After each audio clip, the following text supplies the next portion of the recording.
दर्शक बंधु घर वैद्य यूट्यूब चैनल आपन को स्वागत। जदि कौन कारण परिस्रा जलापोड़ा होउची, परिस्रा करले भारी कष्ट परिस्रा होउची, तेबे यार उपशम लगी घरोई उपचार कौन रही जानिबा। परिस्रा जलन हेबा बा पोड़िबा द्वारा असहनीय दरज होइथाय। रोगी बारंबार परिस्रा करने को जाइथाय। ए रोगरे अनेक कारण होइथाय। तन्मध्यरु प्रोटेस्ट ग्रंथि बढ़िवा, मूत्र मार्गरे मांस बढ़िवा, पक्षाघात, चोट लागिबा, पथुरी और परिस्रा संक्रमण हेले होइथाय।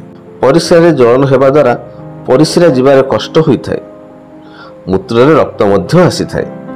तेबे आज आमे जानिबा कौन सी कारण परिस्रा जलापोड़ा हेउथिले तार घरोई चिकित्सा कौन रही।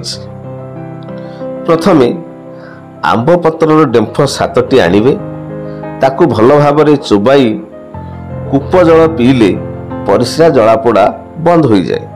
द्वितीय कली चून को गोड़र बुढ़ा आंगुठी नखरे और नाभिरे लगाइले किछि समय पर परिस्रा पोड़ा बंद हुए।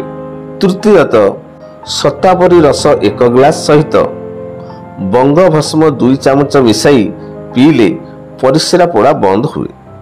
चतुर्थ जदि परिस्रा द्वार गोड़ी अटकिला परी जना जाए, परिस्रा बंद होईगला परी लागिले, गईछ गछर डाल और मूल अधतोला, गोखरा मूल अधतोला एवं बासंग पत्र अधतोला ए समस्त मिसाई बासी पानी रे बाटी पीले परिस्रा पोड़ा बंद होई थाए। एथि मध्यरु जेकोसी गोटिए उपाय करि परिबे, संगे संगे परिस्रा जलापोड़ार मुक्ति पाइबे।